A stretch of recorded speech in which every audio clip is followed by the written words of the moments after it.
नमस्कार, मैं हूं आंचल सिंह और आप देख रहे हैं अपना पसंदीदा चैनल पीआर इंडिया न्यूज। तो आइए देखते हैं आजमगढ़ की कुछ खास खबरें। 300 यूनिट फ्री बिजली का वायदा दिल्ली में हुआ था और आम आदमी पार्टी की सरकार बन गई थी। इस बार 2022 के विधानसभा चुनाव में यूपी में भी पार्टी यही वायदा जनता से कर रही है। आजमगढ़ में यही घोषणा करने आम आदमी पार्टी के बड़े नेता संजय सिंह आए, लेकिन उनके कार्यक्रम को जिला प्रशासन ने अनुमति ही नहीं दी। मीडिया से हुई बातचीत में संजय सिंह बेहद खफा दिखे। उन्होंने सीधे मुख्यमंत्री योगी आदित्यनाथ को ललकारा और कहा कि विपक्ष की सभी पार्टियों के अलावा सिर्फ आम आदमी पार्टी को टारगेट किया जा रहा है, क्योंकि हमारा जनाधार बढ़ा है और जनता हमें पसंद कर रही है। आज आजमगढ़ में फ्री बिजली के बारे में बात करने के लिए आया था। आम आदमी पार्टी ने ऐलान किया है कि सरकार बनने के बाद 300 यूनिट बिजली फ्री, 24 घंटे बिजली, किसानों को बिजली मुफ्त में और सारे पुराने बकाया माफ किए जाएंगे। और जब से मैंने ये कार्यक्रम की घोषणा की है, आम आदमी पार्टी के आयोजन को रोकने के लिए आदित्यनाथ जी की सरकार हर भरसक कोशिश कर रही है, हर स्तर पे उतर के प्रयास कर रही है। अभी कल मैं अंबेडकर नगर में था, वहां पे अपने लोगों से काले झंडे दिखवाए, विरोध प्रदर्शन कराया, तिरंगे का भी अपमान किया, उसके ऊपर भी काली फेंक दी। आज मैं आजमगढ़ आ रहा हूं तो पता चला कि आम आदमी पार्टी के कार्यक्रम की अनुमति नहीं है। यानी उत्तर प्रदेश में बिजली की बात करना अपराध है।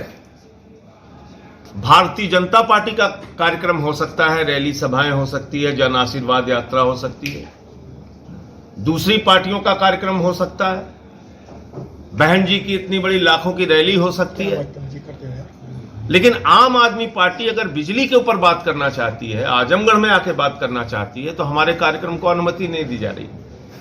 और अपराधियों की तरह हमारे प्रत्याशी सुनील जी के घर पे एक नोटिस लगा दी गई कि अगर आप कार्यक्रम करेंगे तो आप पे कानूनी कार्रवाई की जाएगी। ये वही आजमगढ़ है जहां पर 4 दिन तक एक महिला थाने का चक्कर लगाती रही, उसके साथ हुए दुष्कर्म बलात्कार का मुकदमा नहीं लिखा गया और मजबूर होकर उसको थाने में आत्महत्या करनी पड़ती है। हत्यारों को, बलात्कारियों को, अपराधियों को खुलेआम घूमने की छूट है, उस पर पुलिस कार्रवाई नहीं करेगी। लेकिन अगर आप फ्री बिजली की बात करने आ रहे हैं, शिक्षा की बात करने आ रहे हैं, अपने पार्टी के कार्यक्रमों की चर्चा जनता से करने के लिए आ रहे हैं, तो आपके कार्यक्रम की अनुमति नहीं है। उन्होंने चुनौती देते हुए कहा कि मुख्यमंत्री अपना धर्म नहीं निभा रहे हैं। उन्हें लखीमपुर जाना चाहिए था, वो नहीं गए और न ही विपक्ष को जाने दे रहे हैं। 325 सीटें आदित्यनाथ जी को उत्तर प्रदेश की जनता ने दिया है। इसलिए दिया है कि आप विपक्ष को रोकिए, चलिए आपको दिक्कत लगती है रोक दीजिए। आप सो रहे हैं अभी तक, आप गए उन परिवारों से मिलने के लिए, आप खाली 325 सीट लेके हेलीकॉप्टर से घूमने के लिए बने हैं, आप खाली लोक भवन में बैठ के आराम करने के लिए बने हैं। आपकी जिम्मेदारी नहीं है। आप चले गए होते लखीमपुर, आप चले गए होते बहराइच, आप चले गए होते किसान के परिवार से मिलने, आप चले गए होते पत्रकार के परिवार से मिलने। आप सत्ता में हैं, उत्तर प्रदेश के मुख्यमंत्री हैं, 24 करोड़ लोगों के अभिभावक हैं आदित्यनाथ जी आप। और अगर 5 किसान मारे गए, एक पत्रकार मारा गया, आपको उनसे मिलने के लिए जाना चाहिए, उनके परिवारों से मिलने के लिए जाना चाहिए। तो पहली बात तो आप शुद्ध रूप से नाकारा व्यक्ति हैं, नाकारा मुख्यमंत्री हैं कि आप स्वयं नहीं गए, नंबर 1। और दूसरे, नरेंद्र मोदी जी नाकारा व्यक्ति हैं कि लखीमपुर में महोत्सव मनाने के लिए आते हैं, देश सदमे में है, किसान सदमे में है, लखनऊ महोत्सव के लिए आते हैं, लखीमपुर नहीं जाते हैं। लखनऊ में महोत्सव मना सकते हैं वो। ब्राजील के फुटबॉलर को कुछ हो जाए, अर्जेंटीना के फुटबॉलर को कुछ हो जाए, ड्रामा करने के लिए, पूरी दुनिया में ख्याति प्राप्त करने के लिए ट्वीट कर देंगे, संवेदना व्यक्त कर देंगे। आपके देश का किसान मार दिया गया कुचल के।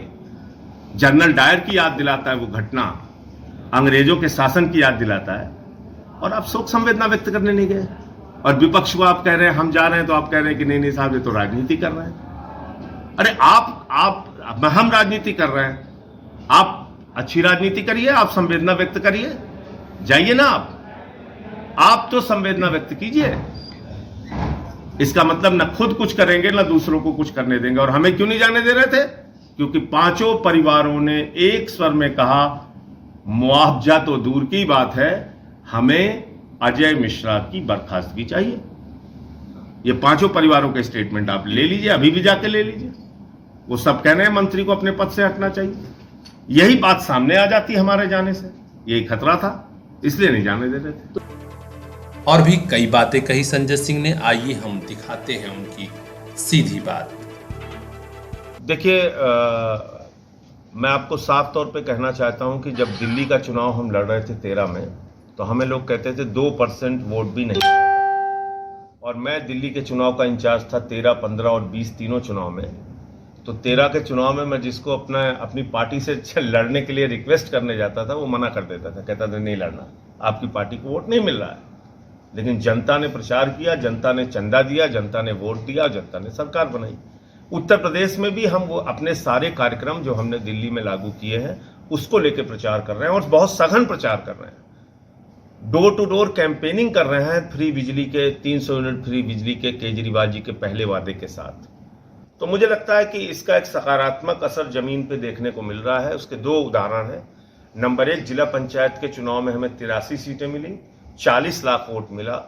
नंबर 2, तिरंगा यात्राएं हमारी हुई, उसमें भारी जन समर्थन जनता का निकल के आया। ये दो ऐसी चीजें सामने हैं जिससे लग रहा है कि उत्तर प्रदेश की जनता बदलाव की राजनीति के साथ जुड़ रही है। अब कितनी सीटें आएंगी और क्या हमारी अपेक्षा है, हमारी अपेक्षा सिर्फ यूपी की जनता के ऊपर निर्भर है। हम अपनी सकारात्मक और विकास की बातचीत करेंगे पूरे चुनाव।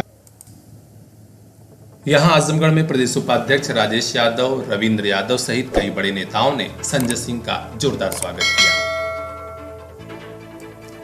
विक्रांत राव की रिपोर्ट, PR इंडिया न्यूज।